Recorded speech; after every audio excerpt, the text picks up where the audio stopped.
नमस्कार, मेरा नाम यशराज गुप्ता है।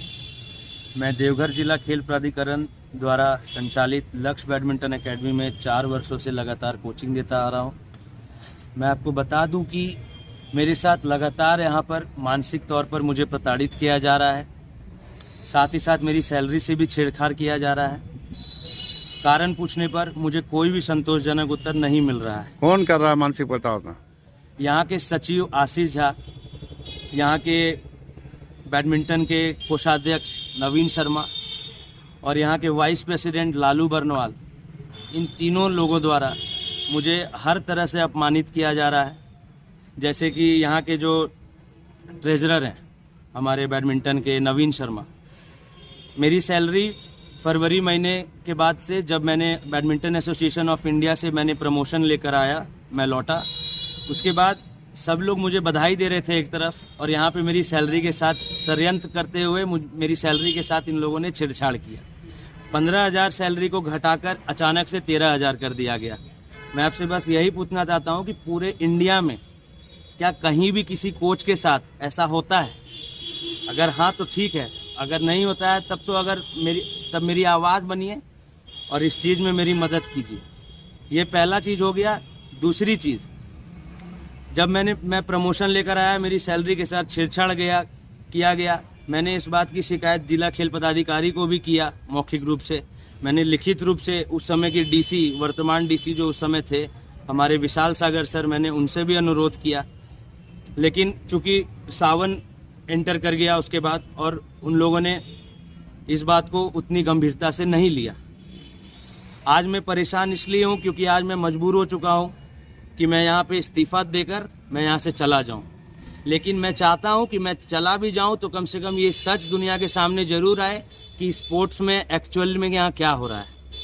एक कोच के साथ अगर इस तरीके का व्यवहार अगर ये लोग कर रहे हैं तो आखिर खिलाड़ियों का क्या हाल होता होगा? जो लोग यहाँ पे अपने आप को बैडमिंटन का वाइस प्रेसिडेंट बोलते हैं, क्या वो लोग कभी भी खिलाड़ियों के सामने आके बोल सकते हैं कि मैंने किसी खिलाड़ी को 500 का टी शर्ट भी आज तक कभी सहायता किया होगा? कोई नहीं कह सकता है। ये मैं दावे के साथ कह सकता हूँ एक कोच होने के नाते। 4 वर्षों से मैं यहाँ कंटिन्यू सेवा दे रहा हूँ और बीच में कई ऐसे पड़ाव आए जिसमें मैंने एकदम अपने आप को अकेला महसूस किया। मैं यहाँ से खिलाड़ियों को टूर्नामेंट खिलाने के लिए रांची लेकर गया। उस क्रम में 4 दिन का वहाँ पे स्टे हुआ। उसमें 3500 रुपये से 4,000 रुपये तक मेरा पर्सनल खर्च हुआ। वो पैसे भी यहाँ जिला खेल प्राधिकरण से मुझे नहीं मिला। वो पैसे भी मुझे 15,000 की मेरी सैलरी से इन लोगों ने कहा कि तुम अपना दो।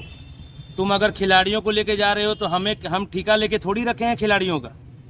तुम अगर जा रहे हो तो तुम अपने जेब से दो। वो पैसा मुझे नहीं दिया गया और वो पैसा का भी भुगतान हमको अपना सैलरी से ही करना पड़ा। इस तरह का बहुत ऐसा घटना है जिसका कोई वर्णन नहीं किया जा सकता है। लेकिन गिना चुना जो मेरे नॉलेज में, मतलब करंट में मुझे याद आ रहा है कि सबसे पहली चीज़ कि मेरी सैलरी से छेड़छाड़ की गई। 15,000 से घटाकर 13,000 करना, ये कहाँ तक उचित है? अब मैं देवघर के वर्तमान डीसी श्री नमन प्रियेश लकड़ा सर से मैं जा रहा हूँ लिखित रूप से आवेदन देने के लिए। मैं उम्मीद करूँगा उनसे कि वो मेरी इस मुहिम में मेरी मदद करें और कोच और खिलाड़ी के सम्मान के लिए एक मिसाल बने। मैं आप लोगों से मैं ये भी बताना चाहता हूँ कि यहाँ के जो वाइस प्रेसिडेंट हैं बैडमिंटन के, श्री लालू बर्नवाल जी, उनकी सोच इतनी नीची हो चुकी है कि उन्हें अब एक बैडमिंटन कोच की तरक्की और उसकी मेहनत को देखकर उन्हें तकलीफ़ हो रही है। अभी कुछ महीने पहले छुट्टी के वक्त वो स्टेडियम आते हैं और खिलाड़ी जैसे हर दिन मेरे पैर छूकर अपने घर की ओर वापस जाते हैं, उस दिन भी खिलाड़ी मेरे पैर छूकर अपने घर लौट रहे थे। लालू बर्नवाल जी स्टेडियम आते हैं और खिलाड़ियों को एकदम कड़े आवाज़ में डांट कर कहते हैं कि रोज़ रोज़ इसके पैर छूने का क्या मतलब है? कोई ज़रूरत नहीं है इसके पैर छूने का रोज़ रोज़।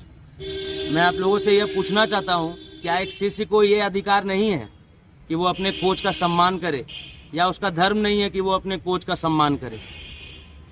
क्या ये उचित है? क्या चाहते हैं? मैं बस न्याय चाहता हूँ और मैं यह चाहता हूँ कि दुनिया को ऐसे लोगों का चेहरा सामने आए और किसी भी कोच के साथ भविष्य में ऐसा छेड़छाड़ ना हो और खिलाड़ियों के लिए भी उनका सम्मान हमेशा बना रहे।